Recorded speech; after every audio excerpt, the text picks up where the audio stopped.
The United Nations recommends that water and sewage service shouldn't exceed 3% of a household income. In Flint, it exceeded 7%.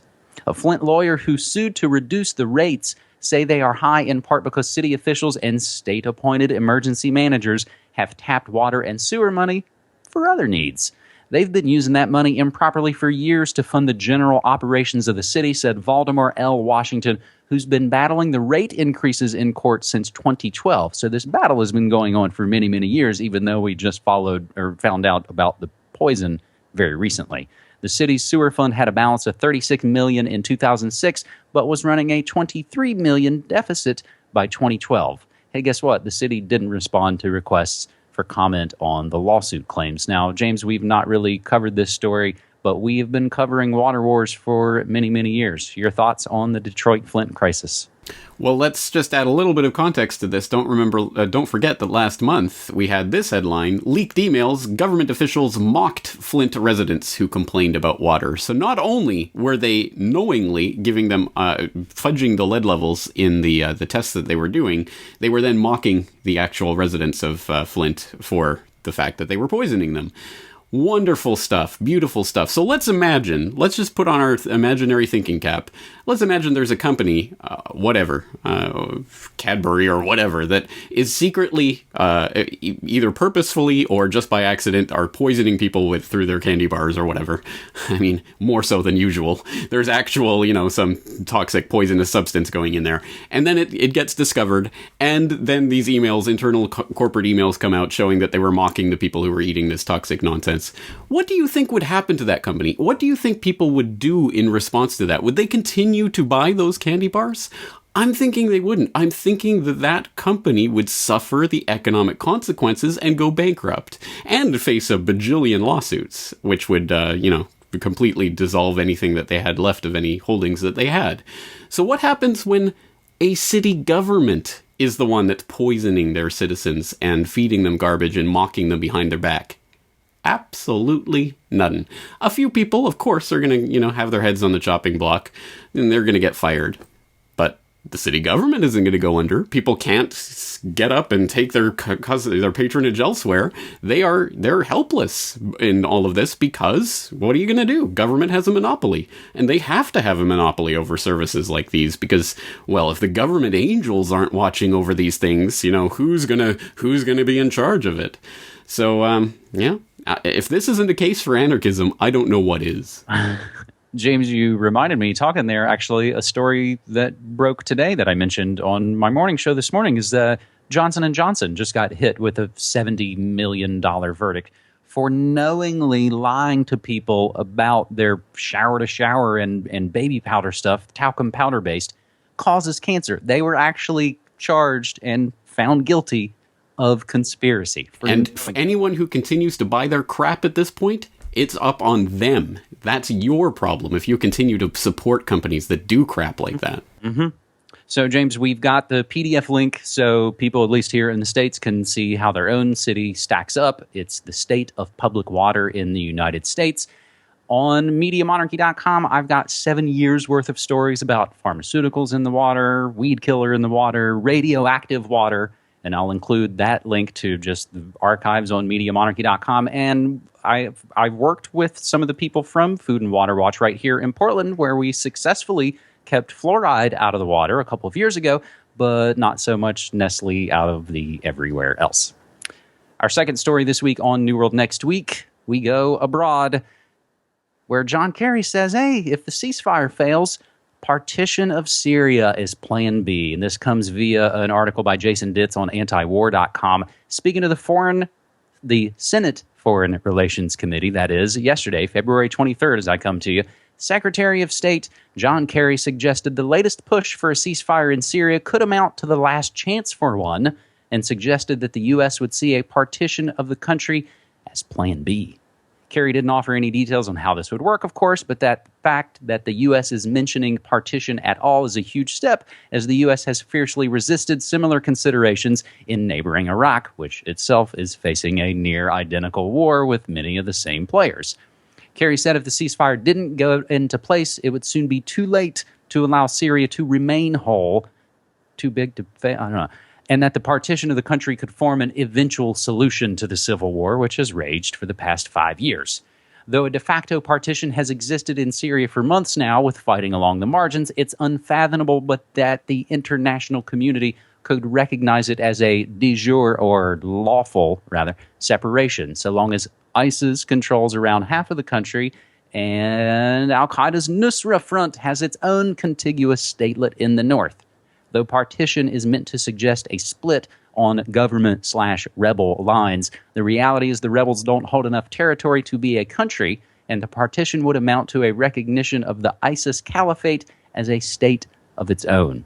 James, we've been going over the situation in Syria from time to time for quite some time here on New World Next Week, but it constantly seems to sort of spiral out of control and the stories sort of change. So can you explain it to me like I'm a regular old American, because I am, what's happening right now in Syria?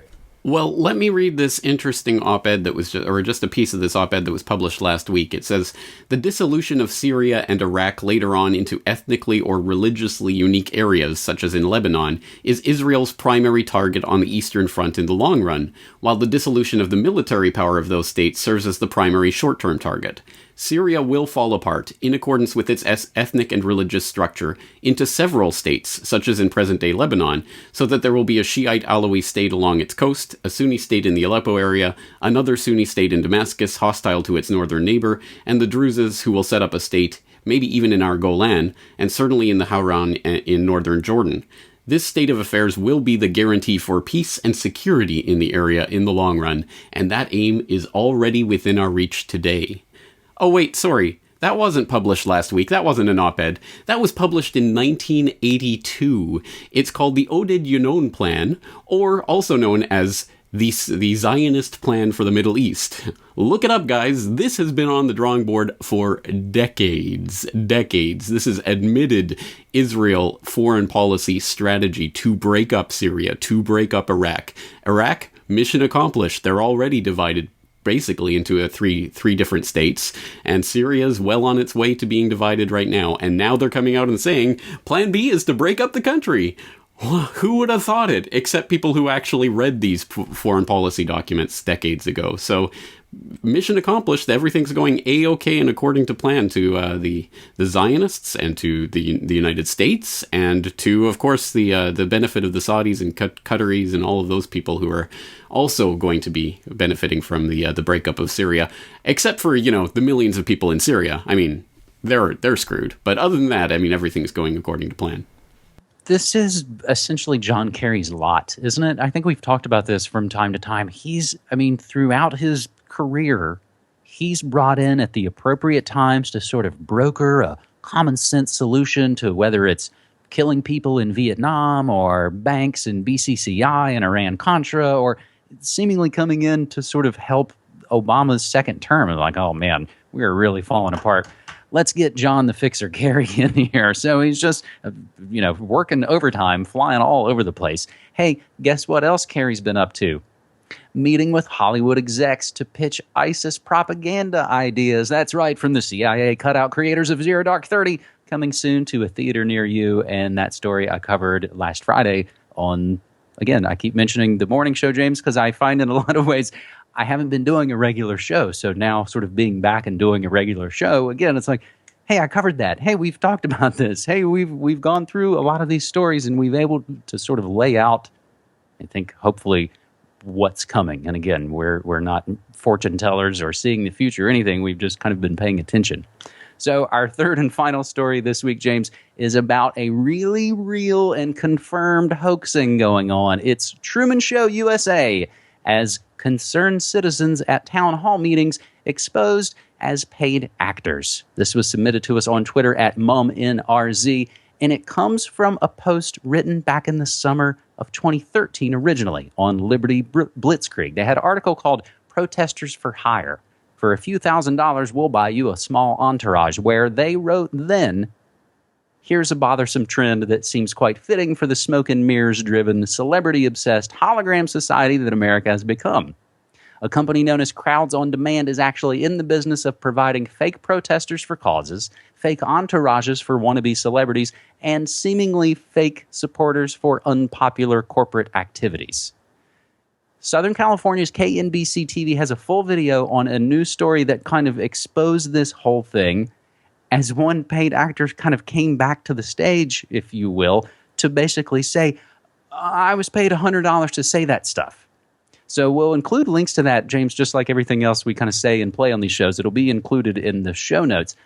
And it kind of feels like Groundhog's Day that we've talked about a lot of this before, and whether it's, yes, Donald Trump had fake supporters at an event, or Comcast will hire homeless people to fill up seats so that you can't go to a public hearing and speak your mind. We've been seeing this a lot, but as the presidential selection emotional con game starts to ratchet up into higher and higher gear, we're going to see this sort of fakery a lot more, aren't we? We certainly are, and I'm glad you brought that up, because actually I was just listening to Morning Monarchy here on my Fondle slab, just so it's there on the record. I was listening to that, and you were making the point that there are every few weeks there's these stories that come up that were actually from 3 or 4 years ago, and you didn't. It's just being propagated as if it's a new story, and everyone's picking it up. And I swear when I saw this, I thought, haven't we covered this on New World Next Week? But I think you're right. I think it was probably the Comcast homeless story or some version like that we've covered in the past, where, yeah, people hire homeless people, actors, whatever, just to fill seats in various places to make it look like there's a movement. And yeah, of course, I mean, politics is all about perception. It's all about the puppets on the stage and people mindlessly cheering. Of course, you can just pay people to mindlessly cheer and make it look like someone's more popular than they are. And it's all about the perception, because as we know, the votes are really decided by the voting machines at this point, and the voting machines are controlled by, Diebold or various companies like that. And so all they need to do is to make you think that this candidate is genuinely popular, so that when the voting machines take the election for them, you go, oh, okay, well, seems about right. So, I mean, we are in total fantasy land when it comes to the charade of politics. But as you said in Morning Monarchy on the Cyberspace War, you were talking about how it's the emotional con game. And that's exactly what it is. It's an emotional con game. Do not invest yourself in it.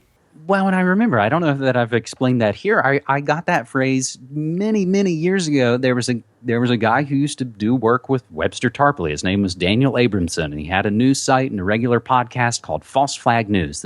We're going back into alt media history here. And by that point, people like him and other activists like Greg Nixon all pretty much quit and were like, 9/11 truth is dead. I think the people who pulled it off have gotten away with it, and they've moved on to their next scheme, and I think it's probably going to be financial. Lo and behold, they were right. And I, at the time, I think got, perturbed by calling the elections an emotional con game, because I was feeling the Ron Paul burn at the time. But now, 8 years later, and again, watching 8 years of Obama and 8 years of Bush should kind of let you know that it doesn't really matter what phony they put in there, James. And I'll have one last note about that as we wrap up some of our other headlines. And I appreciate you checking out the Morning Monarchy.